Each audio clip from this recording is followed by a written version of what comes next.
Right. Madireddy Srinivasa Reddy గారు, ఉచిత ఇసుక పాలసీ నిన్నటి నుంచి అందుబాటులోకి వచ్చింది. ప్రభుత్వం 45 లక్షల టన్నుల ఇసుక అందుబాటులో ఉందన్న వివరాలతో పాటు 20 జిల్లాల్లో ఉచితంగా ఇసుక పంపిణీ నిన్నటి నుంచి స్టార్ట్ చేశారు. అలాగే ఎవరికి ఎంత ఇవ్వాలి అన్న దానిపైన కూడా మార్గదర్శకాలు జారీ చేశారు. అంతకు మించి ఇందులో చూడాల్సిన కీలకమైన పాయింట్ ఏంటంటే రాష్ట్ర ఖజానాకు రెవెన్యూ లేకుండా ఇసుక సరఫరా జరపాలి. అంటే ఇసుక విక్రయాల ద్వారా రాష్ట్ర ప్రభుత్వం ఎలాంటి ఆదాయాన్ని ఆశించటం లేదు. ఇసుకను ఉచితంగానే ఇస్తారు, రవాణా ఖర్చులు మాత్రం ఎవరైతే ఇసుక తీసుకున్నారో వాళ్ళు భరించాలనేది నిన్నటి నుంచి ప్రారంభమైన పాలసీ. మీ కామెంట్ ఏంటి? నమస్కారం అండి. నమస్తే సార్.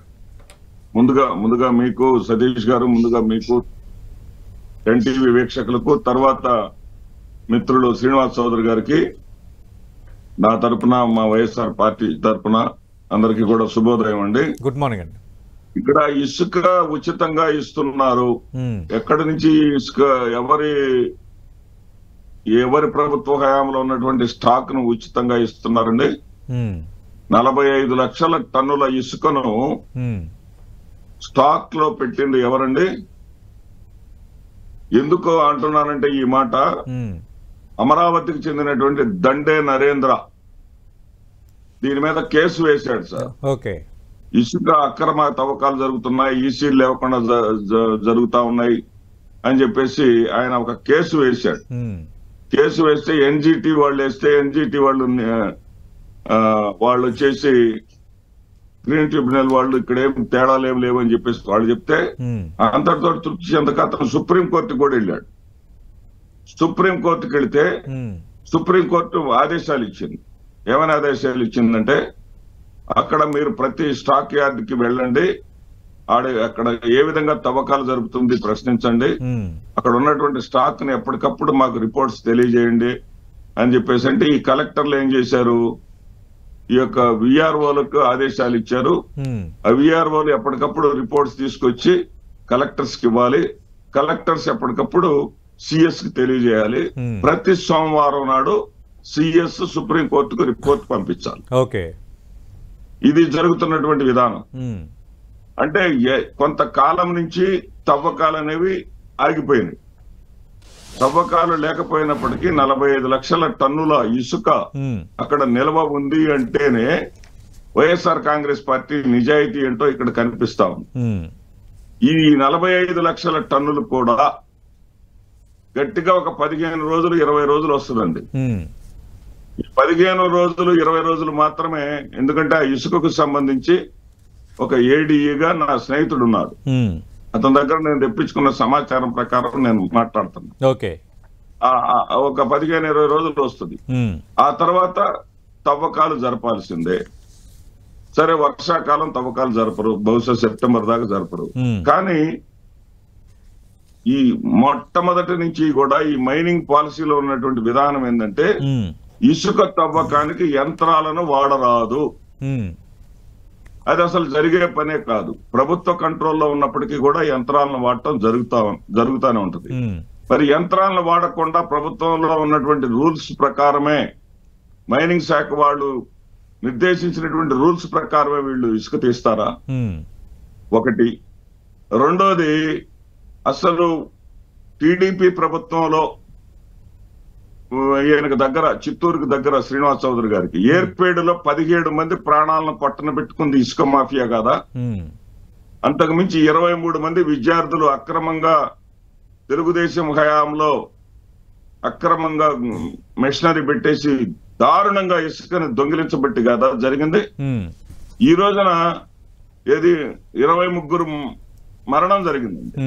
ఇది ఒక 17 మంది, దాదాపు 40 మరణాలకి 40 మంది చావుకు కారణమైనటువంటి తెలుగుదేశం పార్టీ ప్రభుత్వం గతంలో మాకు నీతులు చెప్తా ఉంటే ఆశ్చర్యంగా ఉంది. అంటే మాదిరెడ్డి గారు, అంటే ప్రస్తుతం కంట్రోల్ చేశారు. ప్రస్తుతం ఇసుక ఉచితంగా ఇవ్వటానికి వైఎస్ఆర్ కాంగ్రెస్ పార్టీ స్వాగతిస్తుందా, వ్యతిరేకిస్తుందా? సార్, ఇక్కడ 475 రూపాయలు టన్నుకి ప్రభుత్వ ఆదాయాన్ని తీసుకొని దాని జిఎస్టీ కానివ్వండి, దాని ఇసుక తీయటానికి అయ్యేటటువంటి ఖర్చులు కానివ్వండి, వాటి కింద 475 రూపాయలు తీసుకొని అదనంగా వాళ్ళు ఎక్కడ ట్రాన్స్పోర్ట్ అడిగితే అక్కడికి ట్రాన్స్పోర్ట్ పరంగా ఛార్జెస్ వాళ్ళు అడిగిన దూరాన్ని బట్టి ఛార్జెస్. అంటే మీరు టన్నుకి 475 రూపాయలు తీసుకున్నారు, కానీ ఇక్కడ ఏంటంటే 20 టన్నులు ఇస్తామంటున్నారు. అదే సార్, ఒకరికి రోజుకి 20 టన్నులు ఉచితంగా ఇస్తాము. రవాణా ఖర్చుల వరకు, లేబర్ ఖర్చుల వరకు ఎవరైతే తీసుకెళ్తున్నారో వాళ్ళు భరించాలని. దానికి దీనికి తేడా ఉంది కదా. భరించాలి అంటున్నారు సార్, ఇక్కడే మెలిక ఉంది. రవాణా ఖర్చులు భరించాలని అంటున్నారు, దాన్ని ఏమంటారు, లేబర్ ఖర్చులు భరించాలంటున్నారు, మళ్ళీనేమో జిఎస్టీ భరించాలంటున్నారు. ఇక్కడ మెలిక ఏంటంటే జగన్మోహన్ రెడ్డి గారి హయాంలో మొదట్లో కొంచెం అధికంగా ఉన్నప్పటికీ కూడా తర్వాత క్రమబద్ధీకరణ అయిన తర్వాత టన్ను ఇసుక 900కి ఏ ప్రాంతానికైనా సరే, ఒక ప్రాంతం నుంచి ఒక ప్రాంతం 900కి చేరింది. ఈ రోజున కొత్త ప్రభుత్వం వచ్చిన దగ్గర నుంచి నిన్న ఉచితంగా ఇచ్చారు అన్న తర్వాత కూడా 1225 రూపాయల నుంచి 1375 రూపాయలకి టన్ను ఇసుక పడతా ఉంది, ట్రాన్స్పోర్ట్ ఖర్చులతో కలుపుకొని, జిఎస్టీతో కలుపుకొని. ఈ మాయ ఏంటి అని అడుగుతున్నా నేను. 1200 ఉచితం ఏంటి, 1225 రూపాయల నుంచి 1375 రూపాయల వరకు పడటం ఏంటండి ఇసుక రేటు? ఉచితంగా ఇస్తే మళ్ళీ మీరు లారీలో మీ సొంత వాహనాలు తెచ్చుకుంటే మేము ఉచితంగా ఇస్తామంటున్నారు. సరే, సొంత వాహనాలు తీసుకొని కూడా వెళ్ళటం జరిగింది. వాళ్ళకి దాదాపు 780 రూపాయలు. రైట్, దాని మీద అడుగుదాం శ్రీనివాస్ చౌదరి గారు. శ్రీనివాసం జరుగుతుంది, మేలు జరుగుతుంది. భవన రంగ నిర్మాణ కార్మికులు మీ ప్రభుత్వ హయాంలో 30 లక్షల మంది ఇక్కడ పనుల్లోకి వెళ్ళిపోయారు, ఇక్కడ పనులు ప్రారంభమవుతాయి అని అంతా చెప్తున్నారు శ్రీనివాస్ గారు. రెండోది అంటే ఇసుక పేరుతో అక్రమాలకు తెరలేపారు, కోట్లాది రూపాయలు దోచుకున్నారు. ఇది టీడీపీ చేసిన ఆరోపణ. అసలు మీ హయాంలో ఈ ఇసుక తవ్వకాలు కానీ ఇసుక పంపిణీ విషయంలో అసలు అక్రమాలు జరగలేదంటారా? చరివిత చరణం లాగా చెప్తున్నారు కదండి. నిర్మాణాలు ఆగిపోయినాయి, కన్స్ట్రక్షన్స్ ఆగిపోయినాయి. ఒకసారి ఊళ్ళలోకి వచ్చి చూడమనండి, నగరాల్లోకి వచ్చి చూడమనండి. ఈ 5 ఏళ్లలో కొత్తగా నిర్మితమైనటువంటి భవనాలు ఏంటో కనపడతాయి. అవి కళ్ళతో చూస్తే కనపడతాయి, ఈ నోటితో ఆరోపణలు చేయటం కాదు. అయితే మీరు స్వాగతించట్లేదు అంటున్నారు, మేము స్వాగతిస్తాం.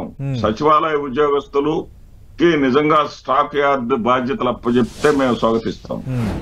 అదే విధంగా ఏదైతే లోడింగ్ ఇవన్నీ ఉన్నాయే అంతా మీ గుప్పిట్లో ఉంచుకోకుండా, ఏంటంటే లోడింగ్ ఛార్జీలని అవన్నీ కూడా మీ గుప్పిట్లో పెట్టుకొని, మీ నాయకుడు గుప్పిట్లో పెట్టుకొని, ఒక ఎమ్మెల్యే గాని వాళ్ళు పలానాళ్ళకి పంపించాల్సిందే, ఇంత పంపించాల్సిందంటే విఆర్ఓ ఏం చేయగలుగుతాడండి? అలాంటి పరిస్థితులు రాకుండా మీరు చేస్తారో చేయండి. అదే విధంగా సుప్రీం కోర్టులో కూడానండి, ఇది అందరికి పబ్లిక్ తెలియాలి సతీష్ గారు, సుప్రీం కోర్టులో కూడా 26 జిల్లాల్లో ఒక్క మచిలీపట్నం జిల్లా కలెక్టర్ మాత్రమే ఇక్కడ నిబంధనలకు వ్యతిరేకంగా జరుగుతుంది, అక్రమం జరుగుతుందని చెప్పేసి చెప్పడం జరిగింది. మిగిలిన 25 జిల్లాల్లో ఎక్కడ కూడా తేడా ఉన్నట్టుగా ఎక్కడ కూడా అంశం లేదు. ప్రభుత్వానికి ఆదాయం మేము ఇచ్చాము 780 కోట్ల రూపాయల సంవత్సరానికి చొప్పున 5 ఏళ్ల పాటు ఆదాయం వచ్చింది. దాని సంక్షేమ కార్యక్రమాలకు ఉపయోగించాము. మేము ఆ సొమ్మేదో మేము తీసుకున్నట్టుగా మీరు బాధపడాల్సిన పని లేదు.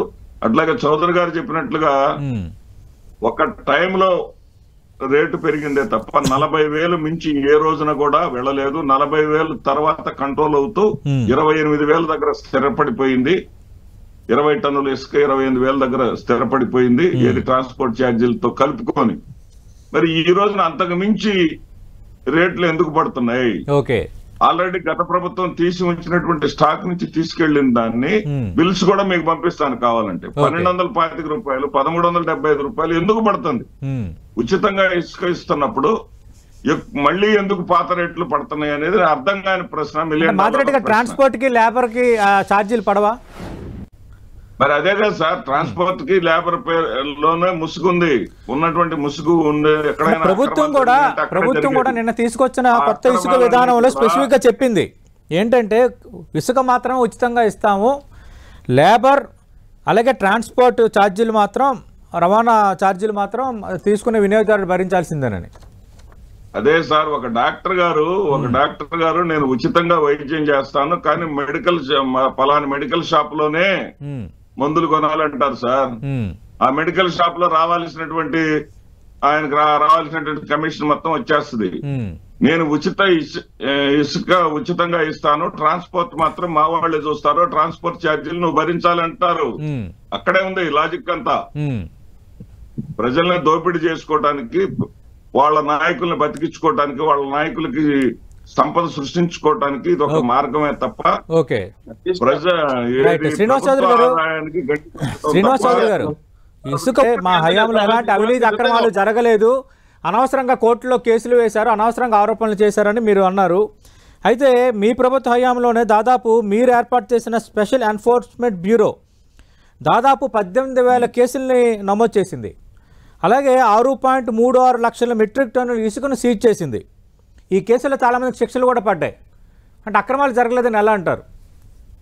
నిజమే సార్, అక్రమాలు జరుగుతాయి. ఇప్పుడు ఒక వ్యవస్థ అనేది, కొత్త వ్యవస్థ అనేది ఫామ్ అయినప్పుడు ఎక్కడైనా సరే త్వరలు ఎత్తుకుంటానే ఉంటారు. దారిలో ఇదే ఇప్పుడు ఆన్లైన్ సిస్టమ్, ఇదే ఆధార్ కార్డు చూపించి అంటే లెక్కకు కనిపించే కేసులు, లెక్కకు కనిపించని ప్రజాప్రతినిధులు దుర్వినియోగం, అలాగే వైఎస్ఆర్ కాంగ్రెస్ పార్టీ నేతలు చాలా అక్రమాలకు తెరలేపారు. ఇది మీపైన ప్రధాన ఆరోపణ. విపక్షాలు కూడా ఎన్నికల సమయంలో ఈ అంశాన్ని బలంగా తీసుకెళ్లే జనంలో మేము పెట్టిన సిస్టమ్ లోనే వాళ్ళు ఫాలో అవుతున్నారు.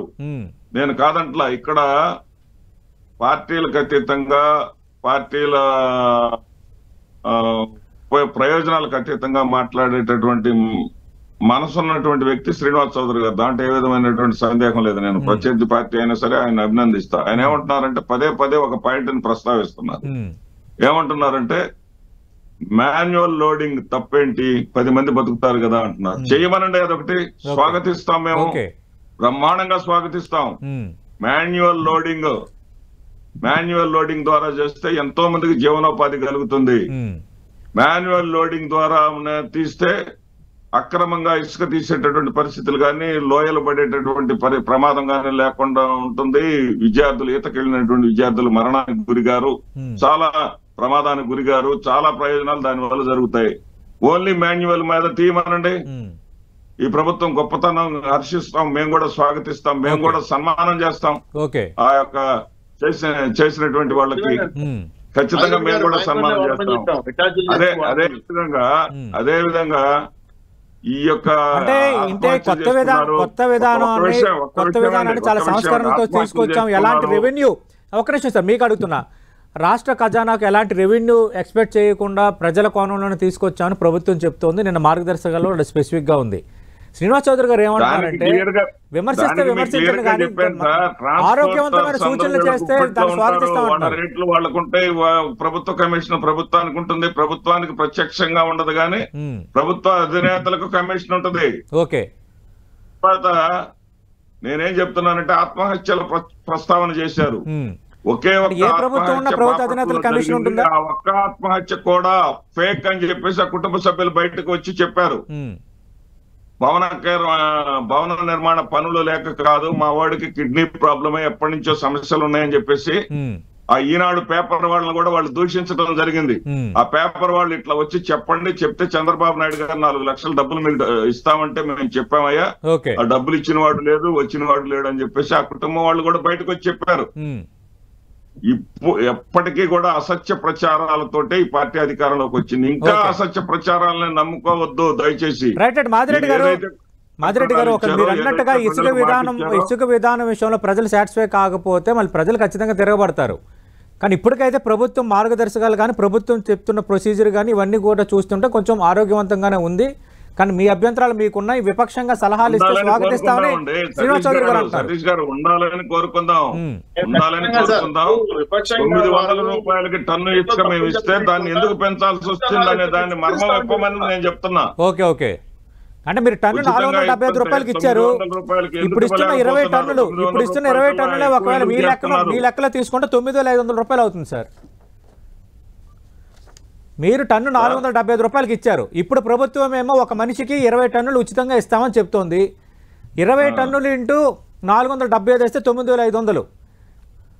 కానీ ఇక్కడ ఈ 20 టన్నులు వీళ్ళకి ఉచితంగా వస్తున్నట్టే కదా. కేవలం లేబర్ రవాణా ఛార్జీలే భరించమంటే ఈ విధానం ప్రజలకు మంచిదా చెడ్డదా? ప్రజలకి కొంత ఆర్థిక భారం తగ్గించేదా పెంచేదా? మీకు అర్థం కాల సతీష్ గారు, నేను చెప్పింది మాకు టన్ను ఖర్చు మాకు 475 రూపాయలు ప్రభుత్వానికి ఛార్జీ కడితే 425 రూపాయలు రవాణా ఛార్జీలకు అయి ఉండేది, సరాసరి 900 అయి ఉండేది. ఓకే, ఇప్పుడు 1225 రూపాయలు 1375 రూపాయలు ఎందుకు అవుతుంది అనేది $1 మిలియన్ ప్రశ్న. అసలు ప్రశ్న మీకు అర్థం కావట్లేదు. శ్రీనివాస్ చౌదరి గారు దీనిపై క్లారిటీ ఇస్తే ఎండ్ చేద్దాం సార్. అంటే ఇప్పుడు చాలా దగ్గర బోర్డులు పెట్టారు, ప్రతి జిల్లాల్లో చాలా దగ్గర బోర్డులు పెట్టారు, ఉచిత ఇసుక పంపిణీ, ఉచితంగా ఇది పట్టుకెళ్ళొచ్చని మార్గదర్శకాలు పెట్టి కిందన కొన్ని రేట్లు వేశారు. కొన్ని చోట్ల 1275, కొన్ని చోట్ల 1145 రూపాయలు ఇట్లా వేశారు. అది టన్నుకి అయ్యే ఖర్చా లేదంటే 20 టన్నులకి అయ్యే ఖర్చా ట్రాన్స్పోర్ట్ కి? ఎప్పుడు కూడా డిస్ప్లే ఎప్పుడు కూడా టన్నుకి అయ్యే ఖర్చే చేస్తారు సార్. మాట్లాడుకుంటారు, దాన్ని మేము ఫిక్స్ చేయదలుచుకోవాలి. ఎందుకంటే ఇసుక రవాణా ఛార్జీలు కానీ మాన్యువల్ గా ఎత్తిపోయటం కానీ ఇవన్నీ లేబర్ సంబంధించిన డీటెయిల్స్ లో ప్రభుత్వం ఎక్కడ ఎంటర్ కాదు. అది ఎవరైతే తీసుకుంటారో వాళ్ళు మాడుకుంటారు, లేబర్ ని కానీ ట్రాక్టర్ కానీ లారీ కానీ. దాంట్లో ఎక్కడ ఎంటర్ మాకు ఫిక్సింగ్ రేట్లు ఫిక్సింగ్ కూడా మాకు సంబంధం లేదు. కొన్ని ప్రాంతాలు దూరం ఉంటుంది, కొన్ని ప్రాంతాలు దగ్గర ఉంటాయి, ఇసుక చాలా దూరంలో ఉంటుంది కదా తీసుకొచ్చడానికి. ఇవన్నీ కూడా మేము నిర్ణయించలేవు. మాకేంటంటే ఇసుక మీకు ఇష్టం, రవాణా కార్యక్రమం, లోన్ కార్యక్రమం అది మీ ఇష్టం. మీ మనుషులు ఫ్రీగా ఎత్తుకోవచ్చు, మీ ట్రాక్టర్ ఫ్రీగా తీసుకెళ్ళిపోవచ్చు. లేని పక్షంలో ఖచ్చితంగా మీరు ఎంగేజ్ చేసుకోండి లేబర్ ని, వాళ్ళకి 10 రూపాయలు ఆదాయం వస్తుంది. తద్వారా ఏంటంటే ఇసుక ఇన్ని వేల రూపాయలు ఖర్చు అవుతుంది కదా, ఫ్రీగా ప్రజలకు ఇవ్వడం వల్ల 2 ఉపశమనాలు. ఒకటి రియల్ ఎస్టేట్ రంగం బాగుపడుతుంది, భవన నిర్మాణం బాగుపడుతుంది. ఎవరు సొంత గృహాలు కట్టుకుంటారో వాళ్ళకి ఆర్థిక భారం తగ్గుతుంది. మీరు ఇచ్చిన విషయాలన్నింటి కూడా విపక్షంగా మీరు మంచి ఆరోగ్య సూచనలు ఇస్తే అన్ని స్వీకరిస్తాం, మారుస్తాం. శ్రీనివాస్ గారు, థ్యాంక్ యూ. శ్రీనివాస్ రెడ్డి గారు చూస్తున్నాం.